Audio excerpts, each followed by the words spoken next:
Hello friends, welcome back to our YouTube channel info life. आज के इस नए वीडियो में हम लोग बीसीसी के चॉइस फिलिंग के रिगार्डिंग में बात करने वाले हैं। स्पेशली बीएससी नर्सिंग के बारे में बात करने वाले हैं, इसलिए हमारे वीडियो पे लास्ट तक बने रहे। और जो भी बात करने वाले हैं वो बहुत ही इंपॉर्टेंट है आपके बीसीसी के काउंसलिंग के रिगार्डिंग। तो जैसा कि आप लोगों को पता होगा कि पहले डेट दिया गया था कि 17 से स्टार्ट हो जाएगा काउंसलिंग, थोड़ा डिले हुआ। तो आज कुछ वक्त पहले लिंक दिया गया है बीसीसी 2021 जॉइंट काउंसलिंग के रिगार्डिंग। तो काउंसलिंग स्टार्ट है, आप लोग खोल के उस पर रजिस्ट्रेशन चॉइस फिलिंग कर सकते हैं। लेकिन कैसे होगा सारा डिटेल इस वीडियो में बताएंगे।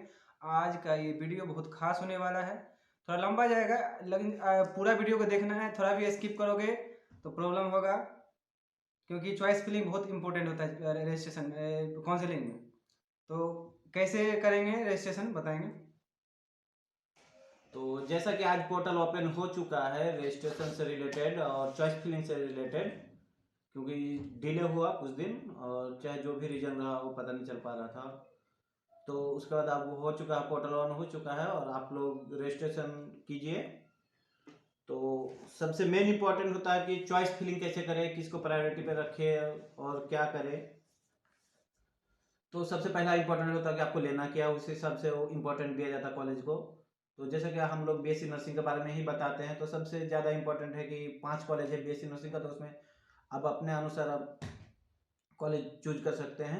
तो सबसे पहले जैसे 5 कॉलेज में सबसे पहले आप एनएमसीएच को रख सकते हैं, उसका भीम्स है, उसका जेएलएनएमसी भागलपुर है, उसके बाद एएनएमएमसी गया है, उसका डीएमसीएच दरभंगा है। तो हम लोग इस तरह से रखे हैं, बाकी आप लोग अपने प्रेफरेंस के हिसाब से 5 कॉलेज को रख सकते हैं। अभी रजिस्ट्रेशन पहले आप लोग कीजिए, रजिस्ट्रेशन हिसाब से। चॉइस फिलिंग ऐसा नहीं है कि एक ही दिन टाइम दिया जाता है।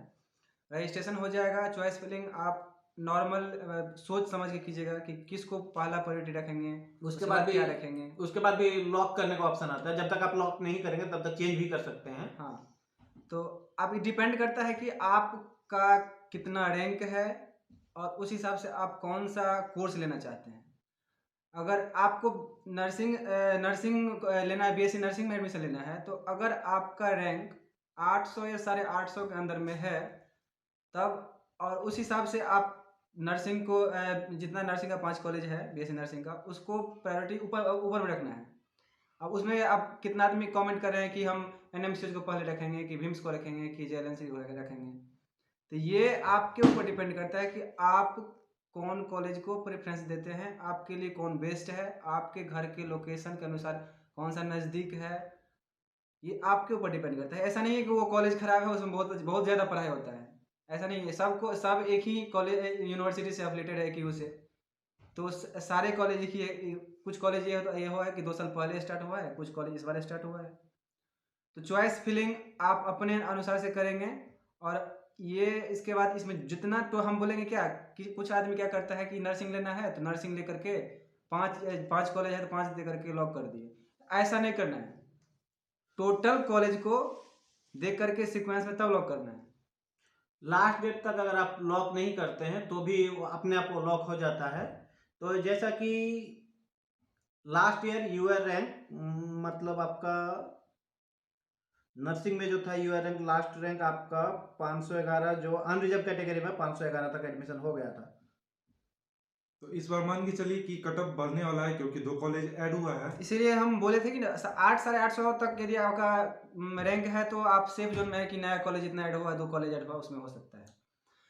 तो और एसटी का हुआ था लगभग 2000 रैंक तक, एससी कैटेगरी में भी वही 2500 रैंक तक एडमिशन हुआ था।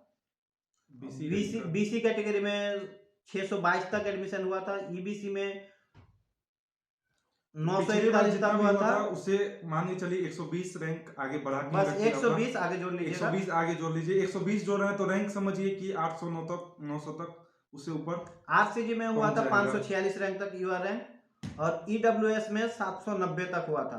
तो इस हिसाब से जैसा बता दिया। और डीक्यू में हुआ था 10,081 तक, यानी डीक्यू का जो कैटेगरी रैंक था 17 से 29 तक लास्ट एडमिशन हुआ था, और वो था 10,081 तक। तो इस हिसाब से ये 120 आप लोग जोड़ लीजिए, कम बेस ऊपर नीचे हो सकता है, पर बहुत ज़्यादा सीट नहीं बढ़ा है, तो इस हिसाब से तो सबसे पहले जाइए बीसीसी के पोर्टल पे, वहां से करना है। और ये बात आप मान के चलो ना कि किसी कोई कोई स्टूडेंट सोचता है कि मेरा रैंक बहुत ज़्यादा है, हम क्या करेंगे, हमको कुछ मिलेगा ही नहीं। भाई जब रुपया ही नहीं लग रहा है काउंसिलिंग में, तो क्यों नहीं हम काउंसिलिंग करेंगे। काउंसिलिंग करो, देखो क्या मॉपअप तक या सेकेंड राउंड मॉपअप राउंड तक क्या मिलता है आपको, लेना ना लेना बाद की बात है। आप काउंसलिंग करो, देखो आपका जितना रैंक है उसमें आपको कौन सा कॉलेज मिल रहा है। किसी किसी को ये कमेंट देखे थे कि हम एग्रीकल्चर लेना चाहते हैं, नर्सिंग को पहले रखेंगे, एग्रीकल्चर रखेंगे। भाई आपको एग्रीकल्चर रखना है तो पहला प्रायोरिटी एग्रीकल्चर को दो। उसके बाद होता क्या है कि अगर आपका रैंक, मान लीजिए आप साबोर्ड पहला पर दिए, दूसरा पे आप नर्सिंग का दे दिए, एनएमसीएच दे दिए, तो अगर आपका रैंक साबोर में के लिए आपका अप्लीकेबल होगा तो आप साबोर मिलेगा, नहीं तो आपको जेएलएन से मिलेगा, क्या बोलते हैं, एनएमसीएच मिलेगा। तो उसी हिसाब से फिर अगर नहीं होता है फर्स्ट राउंड में, तो सेकंड राउंड में के लिए अपग्रेडेशन होता है, वो बाद की बात है, बाद में दूसरे वीडियो में बताएंगे। लेकिन अभी आप लोग जाइए रजिस्ट्रेशन कीजिए, चॉइस फिलिंग अपने अनुसार से दीजिए। हाँ, अगर आपको नर्सिंग लेना है तो नर्सिंग में दीजिए। अब बहुत आदमी का ये भी होता है कि रैंकिंग तो हो जाता है ना कॉलेज वाइज की, 200 के अंदर रैंक है तो एनएमसीएच मिलेगा, 200 के बाद 400 तक है तो बीम्स मिलेगा, तो कौन बेटर होगा, इस सब को देख लेता है। अभी कोई भी कॉलेज का, खास करके नर्सिंग कॉलेज का, कोई रैंकिंग नहीं है। ना यहाँ से कोई बैच पास आउट हुआ है, ना यहाँ का कोई रिजल्ट बहुत ज़्यादा आगे निकला है। पढ़ाई के मामले में देखिए तो अभी तक भीम्स ही सही है, जहाँ तक हम लोग पता किए हैं। मतलब 3 कॉलेज जो अभी तक रन कर रहा, उसमें भीम्स का ही पढ़ाई सही है। पर सब अपने प्रेफरेंस का अनुसार करते हैं ना, कि पटना जैसे कि शहर में है तो पटना को चुनते हैं। हम लोग यहाँ बगल बगल में राजगीर है, पर्यटक स्थल है, राजगीर अच्छा है, पढ़ाई राजगीर ये भीम्स में अच्छा हो रहा है। भागलपुर उधर अपना अंग प्रदेश में वो भी अच्छा है। लास्टली तो डिग्री तो वहीं से मिलेगा, तो अपना सोचना क्या है। सब आर्यभट्ट नॉलेज यूनिवर्सिटी से, तो सब अपना प्रेफरेंस के अनुसार अभी कर रहे हैं। जब तक हाँ कोई मतलब ये ना हो जाए कि हाँ इस कॉलेज का रिजल्ट अच्छा है, जब तक 2-4 बैच पास आउट ना हो जाए तब तक रैंकिंग नहीं कर सकते, तब तक बस ऐसे ही। बहुत आदमी को ये डाउट है कि डॉक्यूमेंट्स कैसे बनाएंगे, जैसे कैरेक्टर कैसे बनाएंगे। कैरेक्टर नहीं है, कैरेक्टर कॉलेज में बनता है, कहाँ से बनता है, गैप कहाँ से बनता है। तो गैप बनाने के लिए आपको कोर्ट जाना पड़ेगा, एफिडेविट पे लिख के देता है, आपको बोलना है वहाँ पे कि देखिए हम 18 से 20 या 20 से 22 जो भी आप गैप लिए हैं, उस गैप के अनुसार वो लिख देता है कि इतना से इतना ईयर के बीच में गैप लिए हैं और किस कारण से गैप लिए हैं, वो दे करके से मोहर और मार देता है, वही गैप हो जाता है। सिंपल ये जान लीजिए, 3 साल तक कोई गैप सर्टिफिकेट लगता नहीं है। और जो भी गैप सर्टिफिकेट बनता हो तो सिंपल जाकर, अगर फिर भी मान 12th के रहा बाद है 12th के बाद अगर 3 साल गैप लिए हैं, अगर आप कुछ नहीं किए हैं, बस आपका सर्टिफिकेट ऐसे रखा हुआ है, तो ही गैप देना है। लेकिन अगर आपने ग्रेजुएशन इधर कंप्लीट भी किया है तो फिर आपको गैप सर्टिफिकेट लगेगा नहीं, क्योंकि आपने अगर ग्रेजुएशन किया है तो टीसी तो आप ग्रेजुएशन का ही दीजिएगा कि हमने वहां से डिग्री किया है। सेकंड चीज, गैप सर्टिफिकेट 3 साल के बाद लगेगा। गैप सर्टिफिकेट भी बनाना बहुत मुश्किल है, कोर्ट जाना है, 2 घंटा और हो जाता है। कोर्ट जाना है, और वो भी बस सिंपल बोलना है कि मैं ये लिख के, वो लोग खुद ही लिख देते हैं कि हाँ हम प्रिपरेशन कर रहे थे मेडिकल का, इसलिए हम नहीं लिए थे, कोई और फर्दर एडमिशन नहीं लिए थे, इसलिए मेरा गैप हुआ है।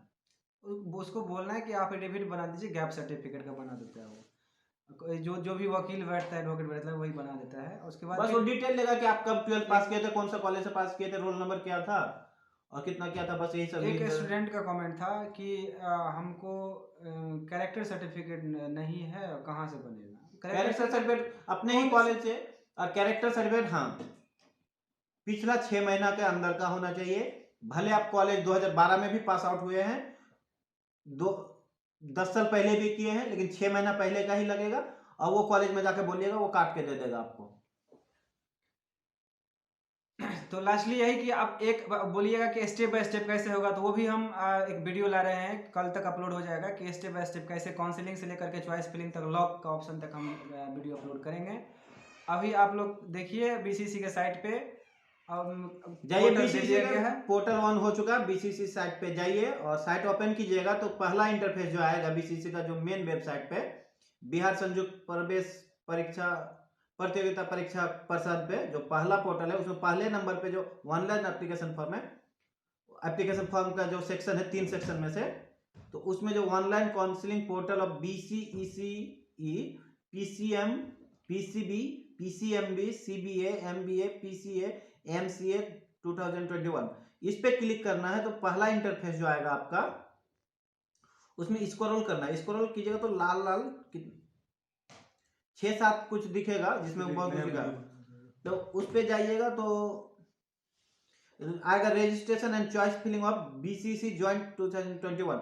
इस पे क्लिक कीजिएगा, फिर एक इंटरफेस आएगा जिस पे जाने के बाद आपका आएगा कैंडिडेट लॉगिन जो रेड कलर में होगा, लेकिन उसमें नहीं करना है। नीचे जाइएगा तो न्यू रजिस्ट्रेशन आएगा, उसमें न्यू एक ऑप्शन आएगा यहाँ पे जो ब्लू कलर से घेरा रहेगा, न्यू यूजर रजिस्ट्रेशन। उस पर क्लिक कीजिएगा तो उस पर फिर 3-4 ऑप्शन आएगा जिसमें बीसीसी ज्वाइंट एडमिशन काउंसलिंग आएगा, फिर उसको क्लिक कीजिएगा तो वहां से आगे बढ़िएगा तो फिर से एक एग्री करने वाला आएगा आपका, एग्री कीजिएगा तब आगे बढ़ेगा तो प्रोसेस वहीं से आगे बढ़ेगा। तो हम लोग इससे रिगार्डिंग पूरा डिटेल एक हम लोग एक स्टूडेंट का आईडी लिए हैं, हम लोग स्क्रीन रिकॉर्डिंग करके टोटल डाल देंगे। तो अभी तक आपको ऐसे बता, वहां से आप आगे जाके कर सकते हैं। तब तक आप रजिस्ट्रेशन कीजिए। रजिस्ट्रेशन में पासवर्ड रखना पड़ता है, वही पासवर्ड आगे बनता है, फिर आप पिछले जो पासवर्ड बनाए हैं वो वैल्यूएबल नहीं रहता है। अब जो पासवर्ड बनाइएगा वो पासवर्ड आप आगे तक उसी से लॉगिन होगा, तो इसलिए पासवर्ड याद रखिएगा। और नया वीडियो आ रहा है, और जो अभी फिलहाल छोड़ दीजिए कि कितना कटअप जाएगा, मेरा होगा कि नहीं होगा। अभी काउंसलिंग स्टार्ट हो रहा है, काउंसलिंग कीजिए, चॉइस फिलिंग कीजिए, होना ना होना बाद की बात है, होना रहेगा होगा ही, ज़्यादा सोचना नहीं। सबसे पहला बात कि आपको लेना जो है उसको प्रायोरिटी में रखिए।